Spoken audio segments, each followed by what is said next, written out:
तो दिवस रमा अजून विसरली नव्हती. खरे तर तिचे सारे आनंदात सुरू होते. ती आणि तिचा नवरा असे दोघे सुखात जगत होते. तिचा नवरा काजोद हा सूर्य एंटरप्राइजेस नावाच्या कंपनीत रिकव्हरी एजंट म्हणून काम करत होता. दिवसभर तो कामात असे तर ती घरातील कामाची आवरावर केली की निवांतच असे. तिच्या घरापासून काही अंतरावर गरोडा कॉलनी 29 सेक्टर प्रतापनगर येथे तिची बहीण भवर तिच्या परिवारासह राहत होती. तीही गृहिणीच असल्याने पती कामावर गेल्यानंतर तिलाही रिकामा वेळ मिळत होता. त्यामुळे या बहिणींचे एकमेकींकडे जाणे येणे होते. दुपारच्या वेळी इतर महिलाही जमत असत. भवरची शेजारीण होती प्रिया. या सगळ्या समवयीन विवाहित तरुणी होत्या. या सगळ्या एकत्र जमत गप्पा मारत चेष्टा मस्करी करत. त्यामुळे रमाला घरातील कामे आवरले की बहिणीकडे जाण्याची ओढ लागलेली असे. पण तो दिवस थोडा वेगळाच होता. त्या दिवशी प्रियाचा भाऊ कन्हैयालाल हा आला होता. भवरच्या घरातच रमा आणि प्रिया बोलत बसल्या होत्या. कन्हैयालाल बहीण प्रियाला हाक मारत भवरच्या घरी आला. त्याला पाहताच रमाच्या काळजाची धडधड वाढली. देखना तर्नाबाण कन्हैयालाल तिच्या मनात भरला. भवरने त्याला घरात बोलवले.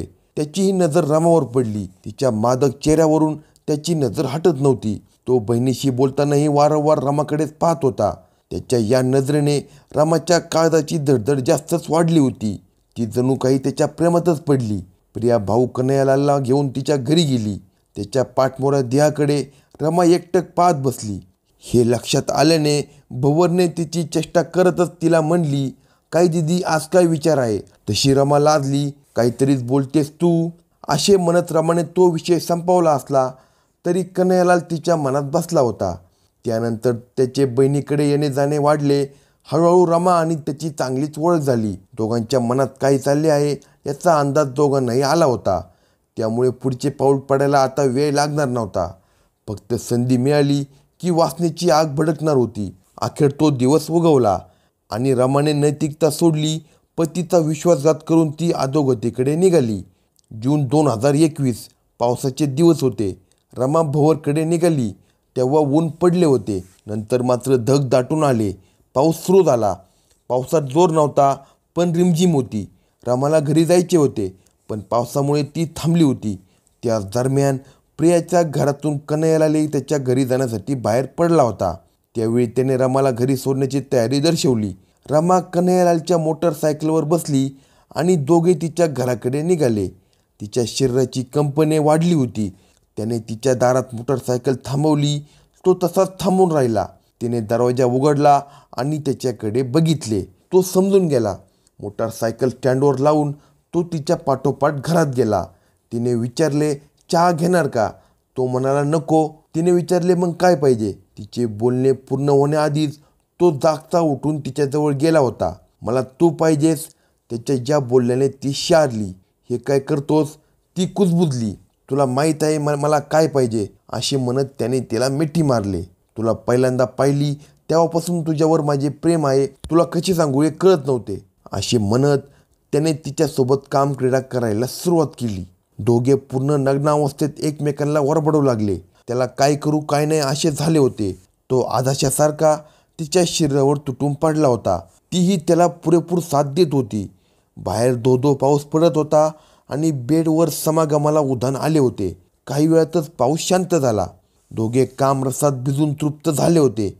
तिला मिळालेले सुख अनोखे वाटत होते. त्याला तर जणू स्वर्गसुख मिळाल्याचा भास होत होता. दोघे आनंदी मनाने बाजूला झाले होते पण त्यांच्यातील अनैतिक संबंध मात्र घट्ट झाले होते. त्यानंतर त्यांचे घरी जाणे येणे वाढले. हळूहळू कन्हैयालाल आणि रमाचा पती काजोत यांचीही ओळख झाली. मेवणीच्या शेजारणीचा भाऊ म्हणून काजोत सिंग कन्हैयालालला ओळखत होता. साध्या सरळ मनाच्या काजोत सिंगला कसलाही संशय आला नाही. कारण एकतर कन्हैयालालचे वय कमी होते. दुसरे पती रमाबद्दल त्याला कसलीही शंका नव्हती. परिणामी तो गाफील राहिला. त्याला गाफील ठेवूनच रमा आणि कन्हैयालाल अनैतिक संबंधाची मजा लुटत होते. पण हे फार काळ काही टिकणार नव्हते असे त्या दोघांना वाटू लागले. एक ना एक दिवस हे प्रकरण तिच्या नवऱ्याच्या कानावर जाणार आणि त्यामुळे अडचण निर्माण होणार याची त्यांना खात्री होती. त्या दोघांच्या भेटीगाठीमुळे तिची बहीण कौवर आणि त्यांची बहीण प्रिया यांनाही अलीकडे संशय आला होता. त्यांनी त्या दोघांनाही चुकीच्या मार्गावर न जाण्याचा सल्ला दिला. पण वासनेच्या आहारी गेलेल्या रमा आणि कन्हैयालाल या दोघांनाही शरीर सुखापलीकडे काही सुचत नव्हते. अखेरीस चोरी प्रकरण आहे तोवरच काजोर सिंग याचा काटा काढायचा असे त्यांनी ठरवले. त्यासाठी प्लॅन करण्याची जबाबदारी रमाने घेतली. गेली वर्षभर ती याच विचारात होती. खून करायचा आणि पाचवायचा यासाठी ती खूप विचार करत होती. अखेरीस तिने एक प्लॅन तयार केला. ती राहत होती त्याच घरात नवऱ्याला संपवून पुरून टाकायचे असे तिने पक्के केले. पण अचानक काजोर सिंगने घर बदलण्याचा निर्णय घेतला. ते आता दुसऱ्या घरात राहण्यासाठी गेले होते. घर बदलल्याने तिचा एक प्लॅन फसला. त्यामुळे आता ती घरापासून लांब कुठेतरी खून करण्याचे नियोजन करू लागली. अखेरीस तिने एक कारस्थान रचले. यामध्ये त्याचा खून करायचा आणि कोणताही पुरावा मागे ठेवायचा नाही असे ठरले. याशिवाय या खून प्रकरणात पोलिसांची दिशाभूल होईल असे पुरावे तयार करायचे हा या प्लॅनचा मुख्य भाग होता. तिच्या प्लॅननुसार कन्हैयालाल कामाला लागला. तो प्रतापनगर येथील एका इलेक्ट्रॉनिक शोरूममध्ये सेल्समन म्हणून काम करत होता. त्याने 7 मे रोजी वाटिका कॉलनी सांगानेर मार्केटमधून धारदार चाकूसह हातमोजे आणि हेल्मेट विकत घेतले. तो रमाचा नवरा काजोर सिंग याच्या पाळतीवर होता. त्याच्या प्रत्येक हालचालीवर कन्हैयालाल लक्ष देऊन होता. तर दुसरीकडे रमा ही प्रेमी कन्हैयालाल याला घरातील सगळी माहिती पुरवत होती. ते दोघे कॉल आणि व्हॉट्सॲपवर मेसेजच्या माध्यमातून संपर्कात होते. नवऱ्याबद्दल सगळी माहिती तिने त्याला दिली होती. नेहमीप्रमाणे दिनांक 26 मे 2024 रोजी काजोर सिंग कामावर गेला होता. तर रमा आणि कन्हैयालाल प्लॅनप्रमाणे ॲक्टिव्ह झाले होते. कन्हैयालाल काजोर सिंगच्या ऑफिसजवळ डबा धरून बसला होता. सायंकाळी काजोर सिंग ड्युटीवरून सुटला आणि पायी चालू लागला. इतक्यात कन्हैयालाल मोटरसायकल घेऊन तिथे आला. त्याने हेल्मेट घातले होते. कुणीही आपल्याला ओळखू नये आणि आपला चेहरा CCTV कॅमेऱ्यामध्ये दिसू नये याची त्याने खबरदारी घेतली होती. पण जवळच थांबल्याने काजोर सिंगने त्याला ओळखले. चला तुम्हाला घरी सोडतो असे कन्हैयालाल त्याला म्हणाला. तेव्हा काजोर सिंग त्याच्या मोटरसायकलवर बसला. मोटरसायकल सुसाट वेगाने निघाली. कन्हैयालालने संपूर्ण मार्गावर कुठेही हेल्मेट उघडले नाही. काहीतरी बहाण्याने काजोर सिंगला त्याने लोढा मंदीतील निर्जन ठिकाणी नेले. तिथे दोघांनी एकत्र बसून कोल्ड्रिंक्स पेले आणि गप्पा मारत बसले. सुमारे तासभर ते बोलत बसले होते. आता अंधार वाढू लागला होता. जे काही थोडे लोक होते तेही आता गेले होते. परिसर पूर्ण निर्जन झाला होता.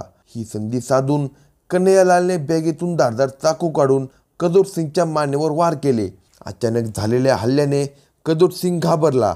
तो जीव वाचवण्यासाठी मोकळ्या प्लॉटच्या दिशेने धावू लागला. पण त्याला जिवंत ठेवायचेच नाही या इराद्याने कन्हैयालालने त्याच्या पाठलाग केला. त्याच्यावर सपासप वार करून त्याला ठार मारले. काम फत्ते झाले होते. आता पोलिसांची दिशाभूल करण्यासाठी कन्हैयालालने काजोर सिंगचे गुप्तांग चाकूने कापले. मृतदेह तेथे टाकून तो पसार झाला. मारेकऱ्यांनी केलेल्या प्लॅनप्रमाणे सुरुवातीला पोलिसांनी दिशाभूल केली. काजोर सिंगचे कोणाची तरी अनैतिक संबंध असावेत या रागातून त्याचा खून करून गुप्तांग कापले असावे असा पोलिसांचा प्रथमदर्शनी अंदाज होता. पण पोलीस तपास पुढे सरकू लागला तसे वेगळेच धागे लागत होते. काजोर सिंग त्याच्या मोटरसायकलवरून गेला. त्याने अजिबात हेल्मेट काढले नव्हते. याचा अर्थ त्याला ओळख लपवायची होती. पण तो काजोर सिंगच्या ओळखीचा असावा कारण त्याने मोटरसायकल थांबवल्यानंतर काही क्षणातच तो त्या मोटरसायकलवर बसला होता. पुढे तो मोटरसायकलवरून कुठपर्यंत गेला हे समजत नव्हते. दुसरीकडे कुणीतरी अनोळखी माणसाने रमाला फोन करून तिच्या नवऱ्याचा खून झाल्याची माहिती दिली. ही माहिती तिने दिली होती पण त्या माणसाकडे तिचा फोन नंबर कसा याचे उत्तर सापडत नव्हते. कारण काजोर सिंगचा मोबाईल लॉक होता.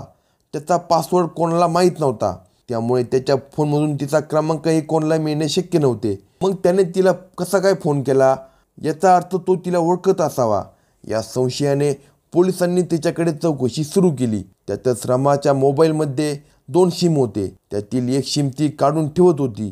ते सिम कोणातरी कन्हैयालाल याच्या नावावर होते.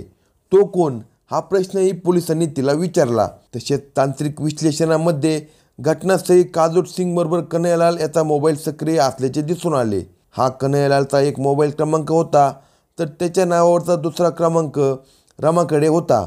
याचा अर्थ रमा आणि कन्हैयालाल यांच्यामध्येच काहीतरी पाणी मुरत होते. घटनास्थळी काजोर सिंगसोबत कन्हैयालाल असणे याचा अर्थ त्याने दगाफटका केला असावा असा संशय पोलिसांना आला.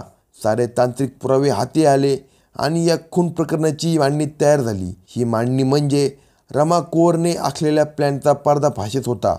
पोलिसांच्या तपासापुढे तिची हुशारी चालली नाही. तिने सर्व हकीकत पोलिसांसमोर उघड केली. पोलिसांनी तातडीने हालचाली करत तिचा प्रियकर कन्हैयालाल निषद यालाही अटक केले. अशाच नवनवीन क्राईम स्टोरी ऐकण्यासाठी कलम 302 या मराठी चॅनेलला सबस्क्राईब